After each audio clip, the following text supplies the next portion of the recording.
lots of different roles. First of all, there's obviously the biological side of being a parent. You know, if you give birth to a child, then you're the parent.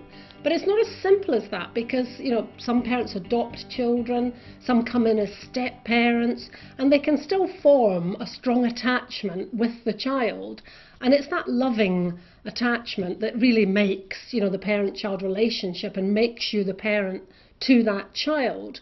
Being a parent means a great deal of responsibility. It means providing for your children.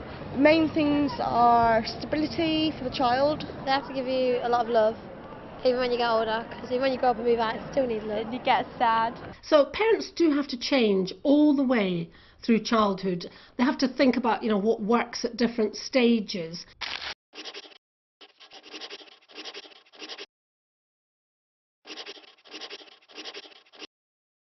I need to be there for you all the time, no matter what you've done.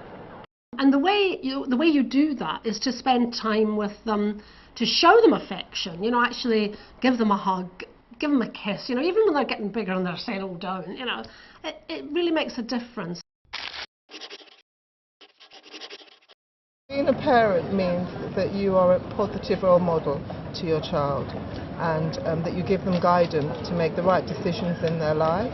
That you're not judgmental, you're firm but fair. It would be lovely if all there was to being a parent is just to love your child and it would all go swimmingly well.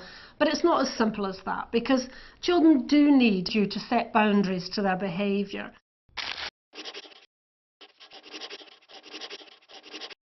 It's not a question, being a parent, of do as I say, because they will do as you do, you know, whatever they see you do, whether, and you know, in very simple things you might not be thinking about, just the way you speak.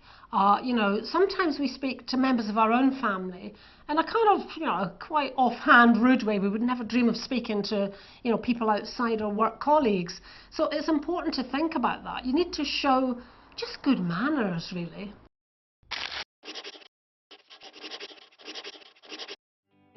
My job is to help you learn as much of that as possible before you are really independent. Children do pick up on how their parents feel, and if you're constantly saying, oh, everything's terrible, and you know, I can't, there's no point in getting up in the morning, there's nothing good going to happen, they will actually start to tune into that, and that's quite damaging.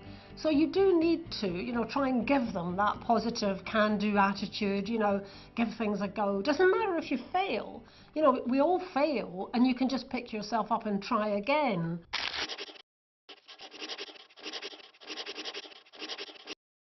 It's important for parents not to kind of rubbish the idea that it doesn't matter if you get to school on time, and it doesn't matter if you're there every day, because these are important lessons for later on in life.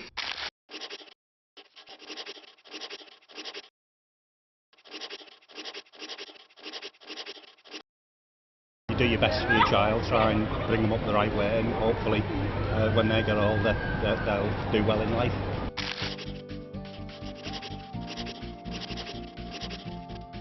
It's harder if you're on a limited budget to be giving your children lots of different experiences. You might not be able to afford the piano lessons or the guitar lessons or, you know, the theme park days out. You know, that stuff's expensive. But you can still, you know, think of things that are free or look out for offers and try and introduce them to as many different experiences as you can.